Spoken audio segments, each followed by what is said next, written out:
Hello, hello, hello. This is Gresh from the I Am CEO podcast, and I have a very special guest on the show today. I have Ruth Cudsey of Ruth Cudsey Coaching. Ruth, it's awesome to have you on the show. Yeah, it's great to be here. Thank you. And you got the name right as well. I know it's quite difficult. Yes, I was trying for that one. Well, what I wanted to do is read a little bit more about Ruth, so you can learn a little bit more about her. And Ruth is an author, coach, mentor, and teacher who works with female entrepreneurs to help them start and scale successful, purpose-driven businesses. She believes that success is down to a combination of mindset plus strategy plus action, and works with her clients to help them in all of those areas. Ruth has worked with thousands of women worldwide and has been featured in national magazines and in the press. Ruth, are you ready to speak to the I Am CEO community? I'm ready. Yes, I'm ready. Awesome. Well, what I want to do is just kind of pass you the mic and hear a little bit more about your CEO story and what led you to start your business. Okay. So I'm 40 years old now. So I first started a business when I was 15. I used to do events, and I always used to have what people were calling a side hustle. So when I was studying at university or college, as you call it in the States, I used to put on events. I used to do various other things for myself as a business. But then I definitely had this mindset that I needed to get a proper job because these would never be like sustainable businesses. So I went into and got a proper job and continued to do things on the side for a long, long time. And it was about 3 years ago that I was like, I'm actually a qualified business teacher. I've had businesses for all this time. And my students used to say to me, why don't you have your own business? Why are you doing this? And I remember I had a particularly bad day and they said that to me. And at the time, I'd just gone back after maternity. I had a 1-year-old daughter. And I was like, why am I doing this? Like, I don't enjoy it. I enjoy aspects, but I don't enjoy all of it. Is there something else I can do? And so I went back and I looked at all of the things that I'd done, and I, did all that, how you're meant to do it, looked at everything I did, looked at everything I enjoyed, and it was always coaching. It's something that I've been doing throughout my whole career. So then I was like, okay, I'm going to do this. So it took me about 6 months to get my first client.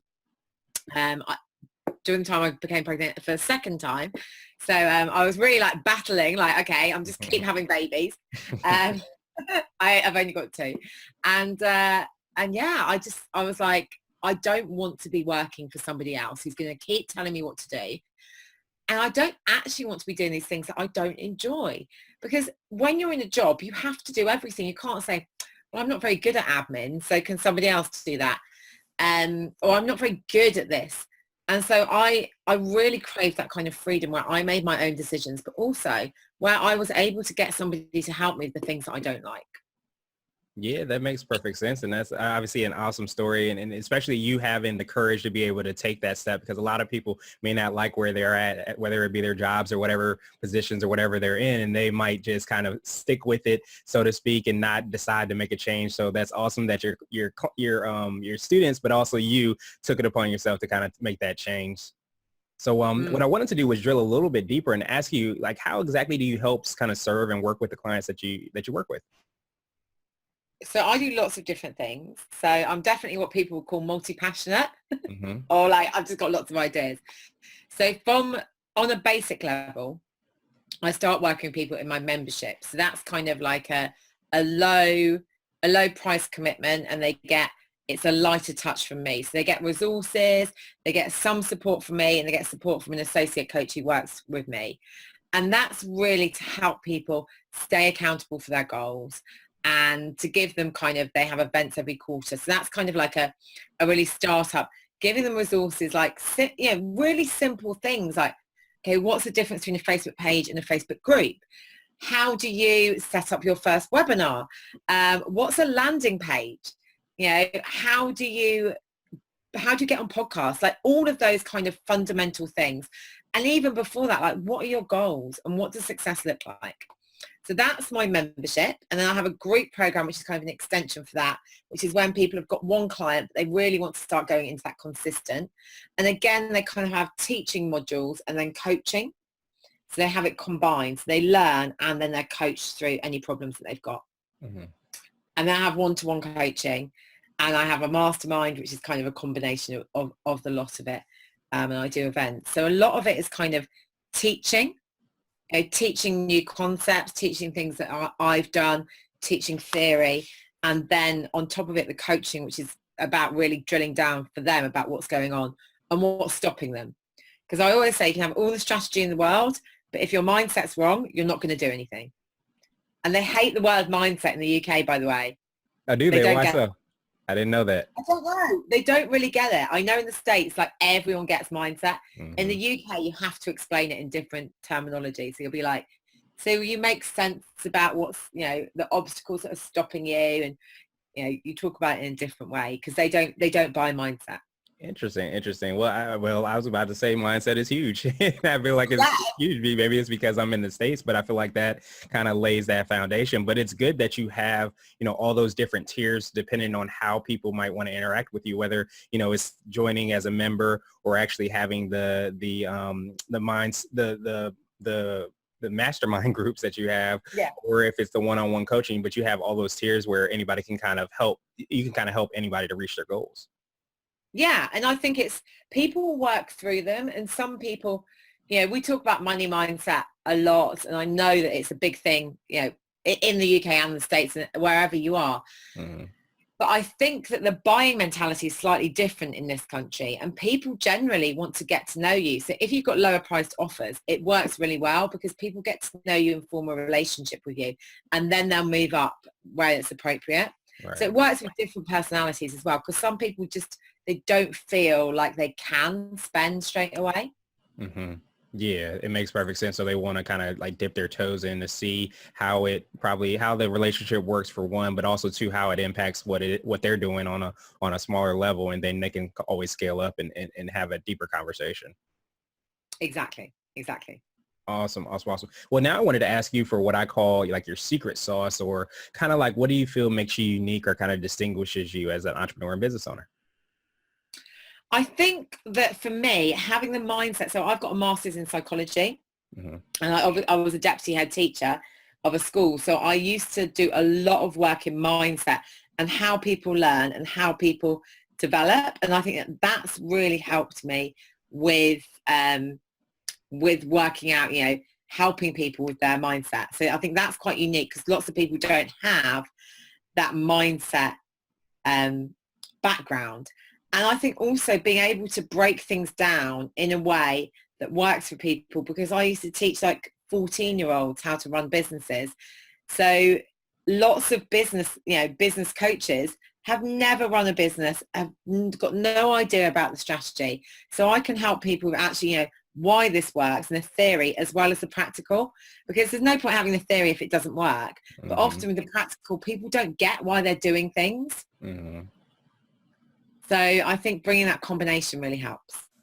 Yeah, absolutely. And I think too, like you kind of touching on the fact that you taught like the 14-year-olds, a lot of times, like you mentioned, we're all kind of 14-year-olds in some way, shape or form. If we're just starting a business, never thought about running a business, but we're really good at our craft. We're very advanced in our craft, but we may not be advanced in the business and understanding like avatar and like you said, landing pages, all these things that you have are resources. We might be 14 or younger. So you being able to kind of have the opportunity for people to kind of learn and develop and be able to teach people those things kind of helps them to kind of grow and expand it. And of course, help them to be more successful. Yeah, definitely. Awesome. And I think it's all about learning and developing as well, isn't it? Like, mm-hmm. Yeah. Yeah, you could definitely lose sight of that. So what I wanted to do was switch gears a little bit and ask you for what I call a CEO hack. And this might be an app or a book or a habit that you have, but it's something that makes you more effective and efficient as a business owner. Oh my gosh. Okay. So every person, but every CEO should read the book, The Big Leap. I don't know if you've read it, but when you read about it, it talks about your zone of genius, which is the area that you operate in and you operate in really, really well. Now, your zone of genius, you stop yourself. You have these things called upper limit problems that when things are going really, really well, you self-sabotage. Now, I read this book about 2 years ago for the first time. And it was like I was coming home. I was like, oh my gosh, so that's why I've been doing it. So I would highly recommend anyone to read that because not only does it even if you're not a CEO, but if you're a CEO, it makes you refocus and think, okay, why am I wasting time, doing something that I'm really not very good at? And we all do it. We might spend, hours researching how to do something in the house and then, try and do it ourselves. And we can't put up a shelf. Now we've wasted like 2 days, and we could have paid someone to come in and do it for us. Mm-hmm. And it would have been like $100, £100. Yeah. And so we're not valuing our time. So the two things there, it's like the upper limit problem when you stop yourself. And it's also that, like, operate at the things that you're really good at. The other things, get someone else to do them. Because if you're thinking about your time and money, you're basically wasting time if you're doing all of those, and you're wasting money. Yeah, and that's huge. And especially because time is one of those things that you can't get back. And you being able to kind of delegate and find other people that have that zone of genius, maybe where you don't have it, and they're able to hire them or delegate to them or do whatever you can do, can kind of help you be more effective and efficient and make you be more successful because you are focusing on your own zone of genius. So I think that's a phenomenal CEO hack. And now I wanted to ask you for what I call a CEO nugget. And this might be a word of wisdom or a piece of advice that you might have for entrepreneurs and business owners. Okay. Do not give up. When it gets really bad, take some time out. And I mean, like the rest of the day, but do not give up. If you're passionate, resilience really is one of the number one indicators of success. Because there are probably many people who are better than you. There are probably many people who are more talented, but they gave up. So don't give up. Keep going, even when it gets tough. I love it. I love it. And like you said, a lot of times you have people that are more talented, maybe have more money, maybe have more backing, but sometimes people will quit. And usually the people that continue on and reach that level of success are people that just, kept going with it, with whether it was ups or downs or highs and lows, they just kind of pushed through. 100%. Yeah. Absolutely. Awesome. So now I wanted to ask you for what is my favorite question, which is kind of like the definition of being a CEO. And we're hoping to have on and invite different types of CEOs on this podcast. So I wanted to ask you specifically, what does being a CEO mean to you? I think being a CEO means being in control of my destiny. It means being able to make choices to move my business forward and to move my life forward. And it means like having the freedom to do whatever I want to do. Absolutely. I love that. I love that definition, and it hits home. So Ruth, I truly appreciate you for taking some time out of your schedule. What I wanted to do was pass you the mic, so to speak, to see if there's anything additional you want to let our readers and our listeners know and how best people can get a hold of you. Okay. I would say, I mean, I've touched on it a bit. Mindset is so important. Resilience is so important. So do practice, do things that make you feel good every day, like work out. I'm in my workout gear at the moment, but work out, eat properly, sleep. All of those things will make you be a better entrepreneur. So take care of yourself first. They always say put your own life jacket on first. Now, my name is Ruth Kudzi, Kudzi. I think I'm the only person called it in the whole world. So I'm ruthkudzi.com. And then I'm Ruth Kudzi on all social media, Facebook, Instagram, LinkedIn, or Twitter. So it's quite easy to find me. Awesome. Awesome. And just in case, we'll have links in the show notes so anybody can click through and follow up with you, Ruth.